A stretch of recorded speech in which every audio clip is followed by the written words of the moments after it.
Today I'm going to show you guys how to build a three-sided shed. Possibly the simplest, most practical, and most useful building you can put up for the least amount of money. My name's Dave Whipple and you're watching Bush Radical.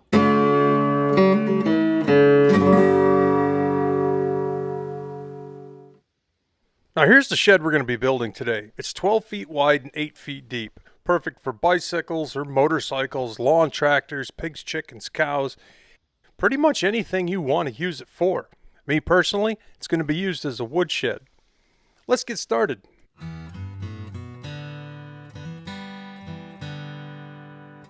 Now we're going to be building this shed at an old abandoned cabin that I own. This cabin is in need of a complete overhaul. But when I finally get around to doing the renovation, the cabin will ultimately be heated with wood. Not only that, but this property is absolutely full of dead, down, old trees that need to get cut up. So building a woodshed is kind of the first step in renovating this property. I need some place to put all the wood that I'm going to need to heat the house through the winter to do the renovation. I've had this spot picked out for quite a while, right by this big white pine tree. It looks like there should be a woodshed here, but there isn't yet. But once it's done, I think it will sit in this spot and just look like it's always been there. Now, what I'm going to be doing here is I'm going to be putting in 3 4x4 posts for the back of the shed, but the front of the shed is going to be 4x6 posts. The reason is because the front is going to be open, so it needs to be a little more solid. It needs heavier posts, and it needs a bigger header to carry the weight of the roof. Now once my first corner post is set, I'm just going to tack a 2x6 onto it, an 8-foot long 2x6, and then I'll dig my hole at the end of that 2x6. The idea is to do as little math as possible and let the building just build itself. See? Now that I have my second post in, I will tack that one in too. Then we'll tack a 2x6 to indicate the front of our building. We'll tack it right to the corner of that post. And now we're going to square those two sides using an old school carpenter's trick called the 3-4-5 method. You make a mark 3 foot from a corner one direction and then 4 foot from a corner in the other direction, and you want your diagonal to be 5 feet. Once you're at 5 feet, you know that you're framing square. Now I'm going to measure down and make a 12-foot mark and then dig my hole for the third post, making sure not to move that front board.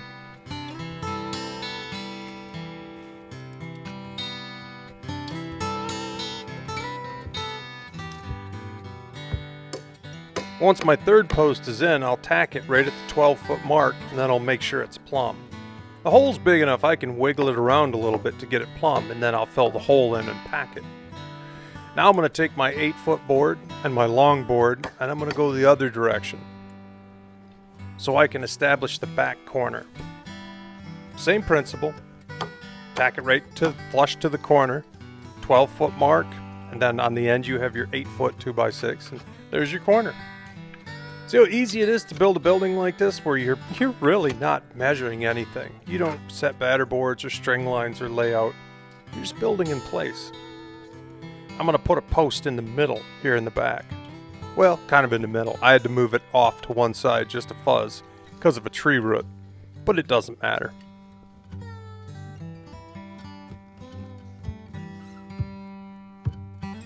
Once I have that back corner post in, I will tack that at my 12-foot mark and then tack it to my end board, the 8-foot long board. Just tack it. Don't have to nail it hard. And that'll keep it in one spot while I wiggle it around until it's plumb. And then fill the hole, pack her down tight. Now we have all of our corner posts plumb. We just need to stuff in the center post in the back.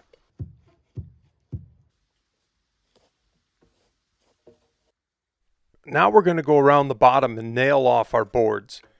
These bottom boards need to be green treated. I like to start at the corner that looks like it's the highest. And then we'll go to the next corner, take the level, make sure that that board is level, and nail her off. This back board had a little crown in it, so I put the level right in the middle. That looks about right.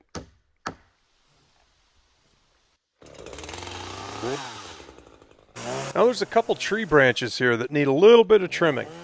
I like these branches pretty much coming right down on top of the roof, but these ones are just too low. By the time I'm done, this one should be just sitting above the roof. I kind of like it. I'm pretty sure this one is the tallest out of the two shorter posts. So I'm going to go with the top of this post for my header. One of the things I always do working alone is I like to set nails. I like to set nails so they can be the other person holding up the other end of the board. That looks about right. We'll nail that off. Double check it here in the center. Good deal. You'll notice this board is running a bit long. It's running past the corner. We'll cut that off later. You can see I'm setting another nail. That's going to be my little something to sit that board on as I get the other end level and nail it off. Then I'll pull that nail and drive her in. Setting another helping hand nail. Setting another board up. If you've never built anything before, the principle of setting a nail as kind of a ledge to rest your other end of the board on, well, it can't be overstated how useful that is. Now that my top board is in place, we'll just nail her off. Now that you have your bottom run of boards nailed off and they're all level, and your top run nailed off and they're all level, doesn't matter what the height is, as long as they're good, we're ready to start setting our two mid-span 2x6 nailers. These are the boards that are going to hold the 1x plain board siding on the outside of the building. Just kind of even the space out. You can see these are running 1.5 inches past the end. That way when you put the 2x6s on the end wall, they'll be nice and flush where they meet each other at the corner.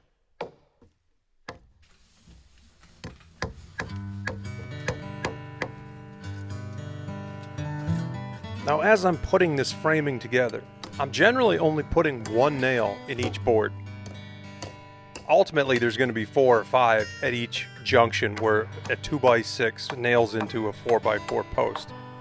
But for right now, just to get the frame all in place, it's really fast to sink one nail in, maybe 2, and then just move on. And then when all the framing is built, then go back and hard nail everything with 4 or 5 or 6 nails at each junction.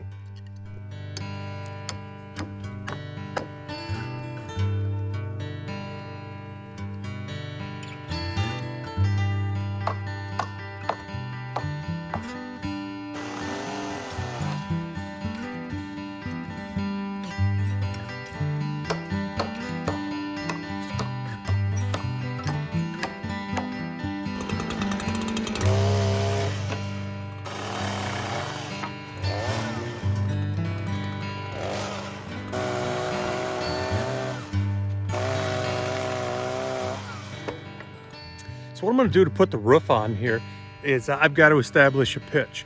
So I'm just going to cut a block. I'm going to put a block right here in the end. I'm going to set up my rafter right here, just nail it in. Then I'll take this block off the side. I'll put it on the other side. You'll see it's just ridiculously simplistic. Now this block that I'm using is just a chunk of scrap wood, and I don't even know how long it is, to be honest. I don't know what pitch the roof is ultimately going to be. I'm just giving it enough pitch that it looks right, and that's good enough. It's just a very simple way to raise one end of the board up, nail it in place, and then I'll use that block on the other end to raise the other side up and nail it in place, and then the pitch will be the same on both sides. I like the way that looks. That's about right. Building like this, you can establish a pitch that's the same on both ends and build to that pitch. Very simple. You know, so many of the old buildings from way back 100 years ago, they're so simple in their construction. They probably used very little math and much more build-in-place practices like what I'm using here. You can see I'm measuring the tail of that rafter so I can see how far it's sticking out beyond the building. And I'll just make this one the same. Marking it and then sliding it into position. Once it's in position, I know the pitch is the same from one end of the building to the next. I know the rafter tails are hanging out the same distance on both sides. And I just pop that block out and you're done. Now for the front of the building, we're going to set a double 2x8 header. That's going to support all the way to the roof. And that's just going to butt right up to the bottom of those two rafters. I set a couple nails for something to set the end of the board on. And we'll put this in place, snug it up tight to the bottom of those two end rafters. And it's a done deal. Now the front of the shed, of course, is open. So we're going to need a nice strong double header to support that open span. So I'm going to put the same 2x8 on the inside, right up underneath that rafter that's on the end, nice and tight, and nail it off on both ends. Well, now that I have that front header in, and I have a rafter on each end, we basically have the outline of the building, its basic shape. Now's a good time to go around and make sure every one of these boards is nailed off. Now I'm using 4-inch galvanized ring shank spikes. No fun to drive in, but they're nice and strong. Now we're going to do our layout for our rafters.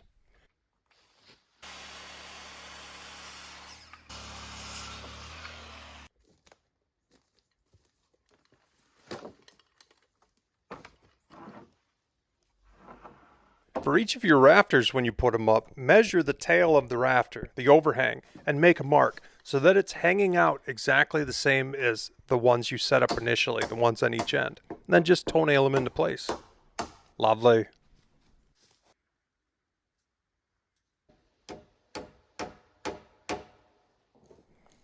Now roof metal is roughly 39 inches wide. So once you lap one end over the next, you end up with 3 feet of coverage for each panel of roof metal. This building's 12 feet wide, so I'll have an 18-inch overhang on the left side and the right side, which will make 15 feet. So I need 5 panels of roof metal. But before I get the day started, I didn't have my morning coffee, so I'm going to make myself a cup of tea.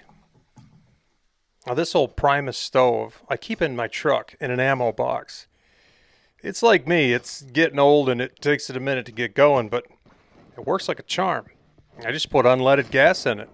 Fires right up and runs.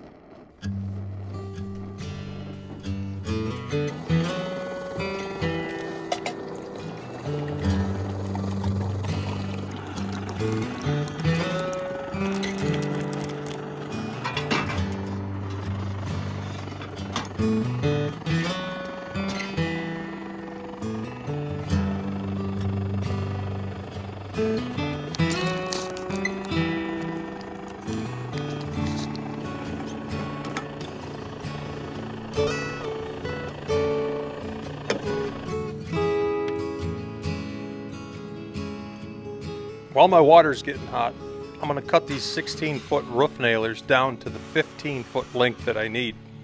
The blocks that are left over, I'm going to use those too. We're going to use these as nailer blocks. Now on the front of the building there's a double header. There's going to be a double header on the back too.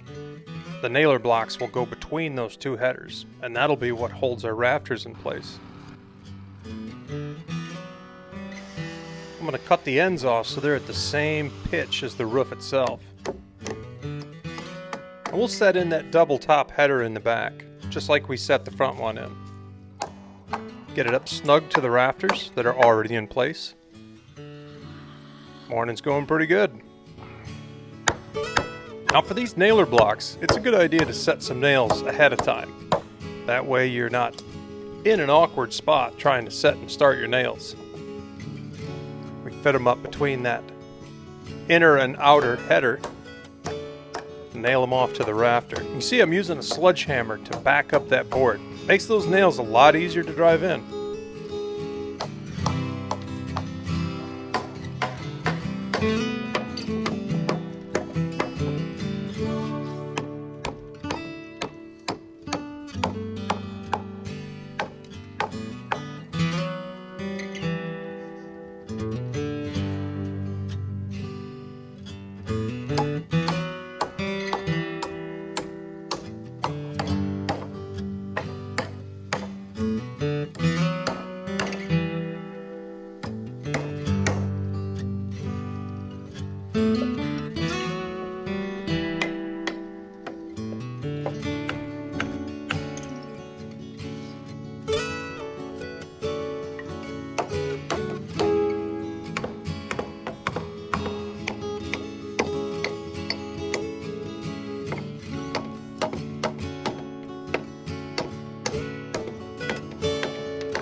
Now that all my rafters are nailed off nice and snug in place, I'm going to use them as a guide to cut off these corner posts.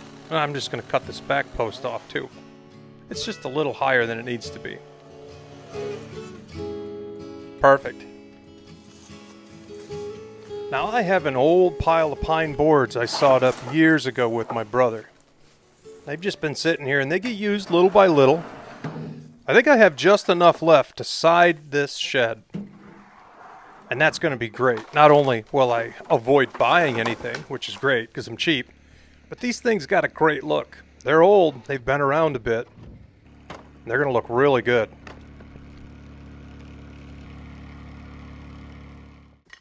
Now you see this double header in the front. It's sticking out 1.5 inches beyond the post. So I need to kind of fur that post out so that when I go to side the front of the building, everything will be even. I'm going to start by putting in a 45-degree diagonal brace on each side. Just fit that up right in between that double header. Nail it off everywhere there's a spot to nail it. Beautiful.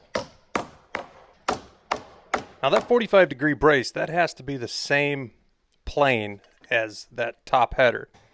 So I'm going to nail on an extra 2x2. So now everything's flush. And I'll be able to side the front of the shed.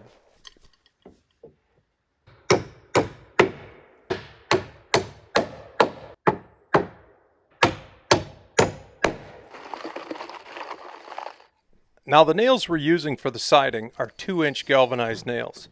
The boards are roughly 1 inch, and all the 2x6s are 1.5 inches, so that's 2.5. If I went with a 2.5 and I sunk a nail a little too far, it'd be poking out the inside of the building.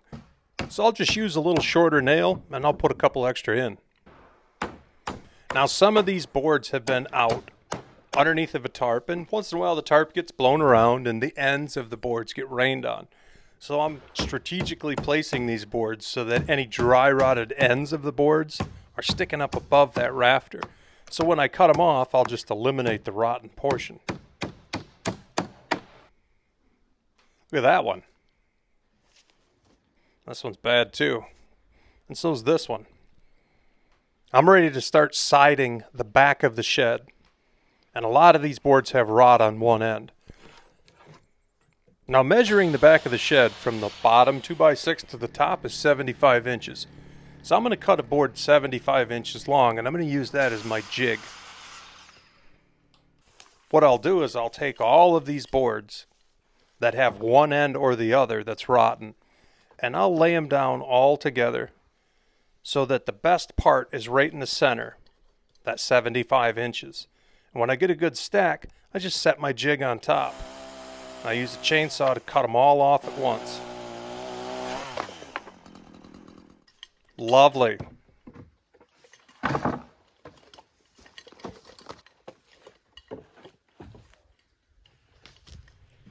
Now we'll start with 2 piles of boards here and see how far that gets us. Because every one of these boards is different, one from the next. Some are 13 inches wide, some are 10 inches wide, some are 14 inches wide. And that's one of the beautiful things about siding with wood like this. They don't have to be anything specific. When you're using plywood, everything's got to be right on, 4 foot on center. But with just old rough sawn boards like this, not so much.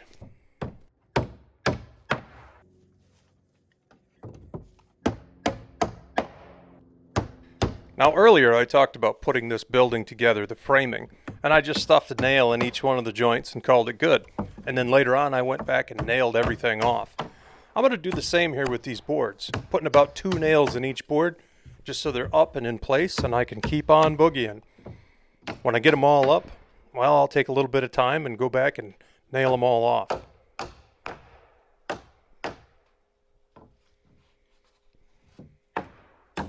Now by the time I got done nailing on most of these boards, I had pretty much went through my whole pile, everything I brought anyway. I have a couple extra boards back at the house, but I've pretty much depleted my pile, which is perfect. Those boards needed to get used, and I needed to side this shed, and it looks like I'm going to have just enough. Now, if you don't have your own boards, you can always go to a local lumber mill and buy rough sawn boards. You can go to the Amish if you have Amish in your neighborhood, or anybody that runs a little band mill. If you've got trees on your property, of course, that's a good thing. Bring them a couple logs and a little bit of nothing to money, and they'll saw them up for you into boards. Now, continuing our theme of measuring nothing and building in place, I just stuck these boards up long on each side, and I'll use a little chainsaw here to clip them right off, right at the top of that rafter on the end. And then I'll have a perfect cut all the way along, with no measuring, no math. My favorite way to build.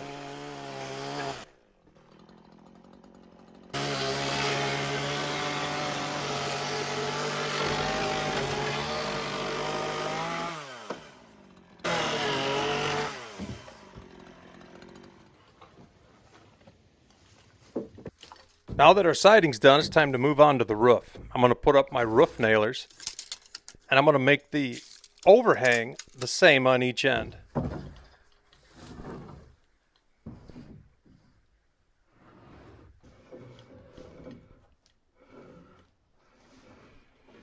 Now what I generally do is I will lay out how far apart the boards need to be, and I'll put some nails in the top of the rafter, so that when the boards are up there, I can just slide them right to the nails, and I know that they're all spaced accurately apart. That'll hold the boards in place while I make sure that the metal is correct.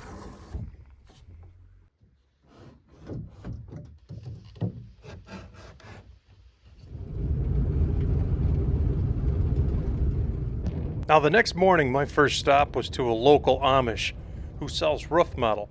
I put an order in 2 days ago for the exact length that I wanted. A lot of places where you order metal, you can get it any length you want, right down to the 1/4 inch.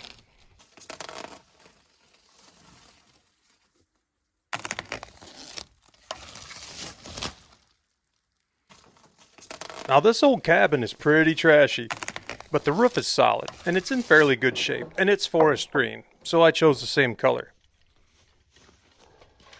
Now what I'm going to do is I'm going to put a sheet of roof metal up.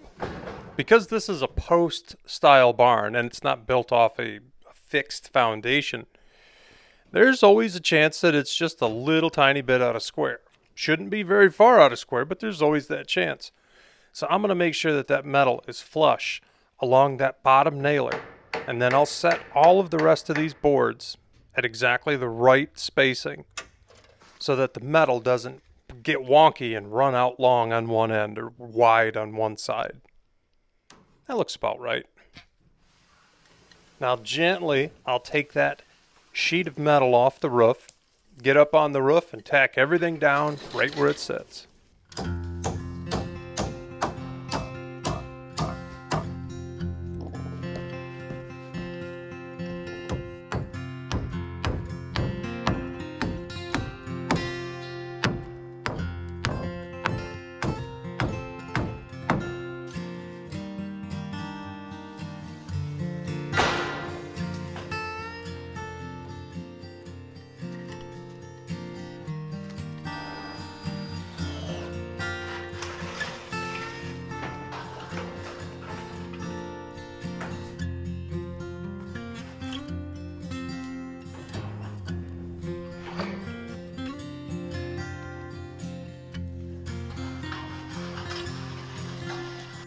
Now, if you're working with somebody else, you can always get up on the roof and then have someone pass you metal. If not, what I'm doing here is leaning all the metal I need up against the edge of the building, so it's right there to grab when I'm ready for it. That way I can work by myself.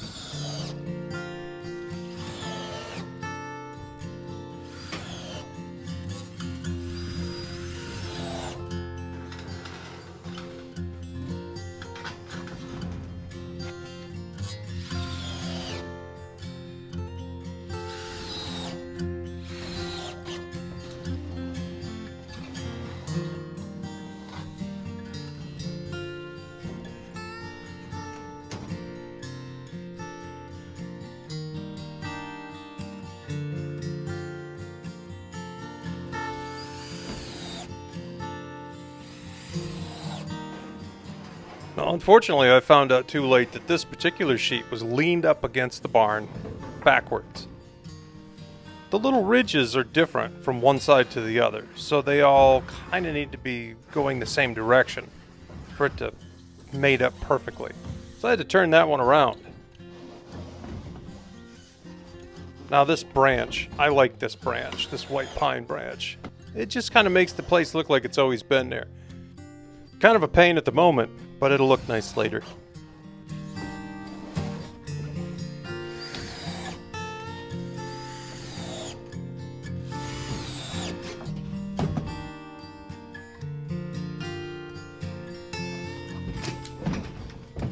Now I gotta see if I can get off this roof without killing myself. My rickety old aluminum ladder leaned up next to the tree. Yeah, I think everything's gonna be fine.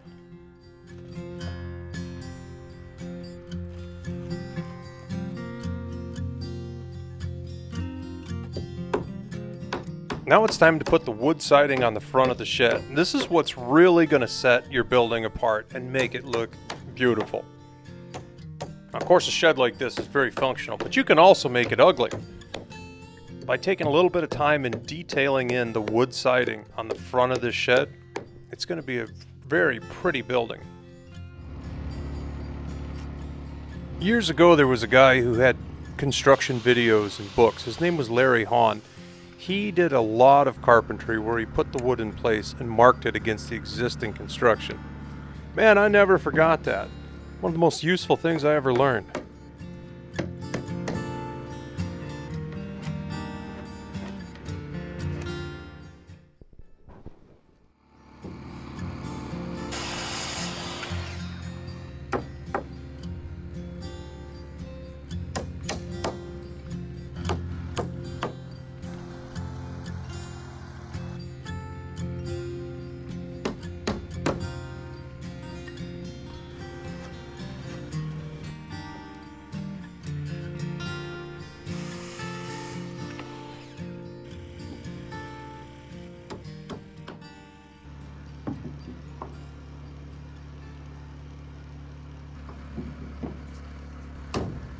Now, working over top of your head like this, it's really handy to have a hammer that has a nail set. A lot of modern hammers have a little dent right in the top of the head with a magnet, so you can set a nail on top of the hammer, reach up above your head, tap it into the wood, and then drive the nail. In an operation like this, it's worth going and buying a new hammer if you don't have one. Speeds it up a lot. Keeps you from reaching too far. When you're making cuts like this and you don't want your saw cut going beyond the intersection, it's nice to have a jigsaw. That way you can kind of finish that cut and get right to the corner without cutting too far. Of course, just a regular handsaw would do the job too.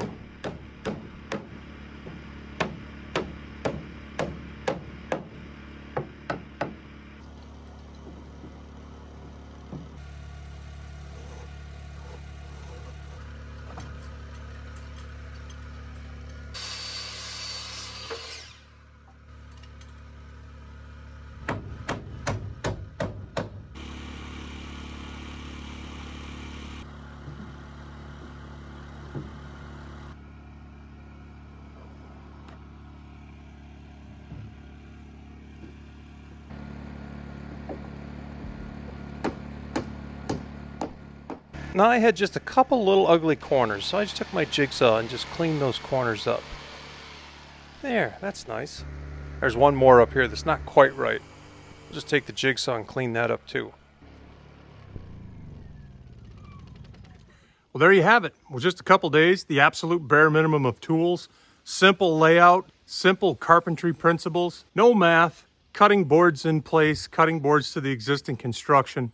Anybody out there can build themselves a very, very simple, beautiful shed just like this. If you got a couple good-sized trees on your property you don't want, have a local mill cut up all your boards for you. It'll save you a ton of money, and then you'll get that beautiful, rustic, rough-sawn look. So whether you need a shed to store ATVs, garden equipment, horses, pigs, cows, or firewood, as in my case, I hope you guys have got some good ideas about how to build a simple, beautiful shed like this. Thank you so much for watching Bush Radical. My name's Dave Whipple. Be radical, eh? See you soon.